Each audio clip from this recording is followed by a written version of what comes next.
Yo les gars, on se retrouve pour une toute nouvelle vidéo. Alors, partie 2, je fais une tarte aux fraises. Alors, j'avais laissé la partie 1.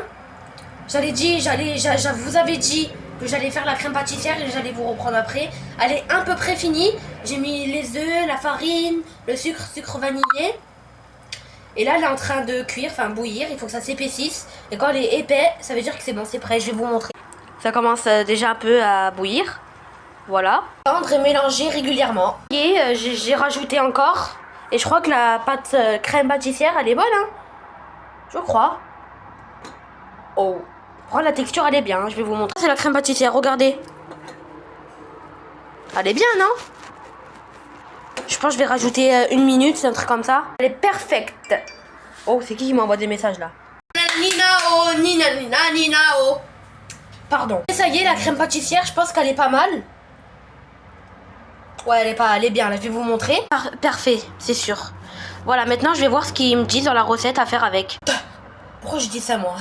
J'ai regardé la recette et ils me disent prendre la pâte sablée que j'ai dans le frigo et la mettre dans le four. Je dirais sans rien. Après, quand la pâte braisée, elle sera cuite, pâte sablée, je mets la crème pâtissière dedans. Et après, je mets les fraises et après, je mets au frigo, je sais pas combien de temps. Parce que oui, les tartes aux fraises, c'est froid.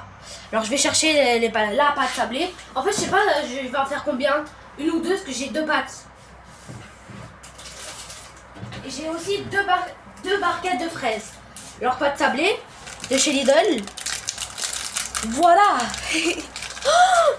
Oh le con, j'ai pas de moule. Ah si, j'ai un moule à tarte, je dis n'importe quoi. Bon, voilà. Bon, j'arrête mes conneries. Partie 1 est déjà posté. Pas beaucoup de gâteaux, hein. T'es mal la gueule du moule. Enfin, plutôt, c'est sale, quoi. Je vais passer un coup dessus. Voilà, c'est beaucoup mieux. Maintenant, je vais mettre la pâte sablée dedans. Four. Non, je rigole. Vous avez compris ce que je vais faire, hein. L'enlever de l'emballage, mettre comme il faut et dans le four. Oh là là, en fait, dans les commentaires, on va me dire t'es gênant. Je le sais, mais écoutez, je fais ce que je veux. Voilà, j'ai aussi un message à vous transmettre. Vous voyez là, quand les pâtes feuilletées, les pâtes sablées, braisées, les petits papiers là, quand vous le mettez au four, faites vraiment très attention. Parce que, vous voyez, en haut du four, il y a des résistances. Moi, un jour, je l'ai mis tout seul au four. Ça a touché les résistances et ça a fait une grosse flamme. Heureusement, je remercie Seigneur qu'il y avait ma mère. Parce que je fais souvent des gâteaux seule. Je remercie ma mère. Parce que sinon, je me serais pas rendu compte et la maison, elle aurait pris feu. Soit je serais mort, soit la maison, elle aurait pris feu. Vraiment, faites gaffe à ça. Là, je fais attention cette fois. Et j'ai un peu coupé le plastique. Partie 3.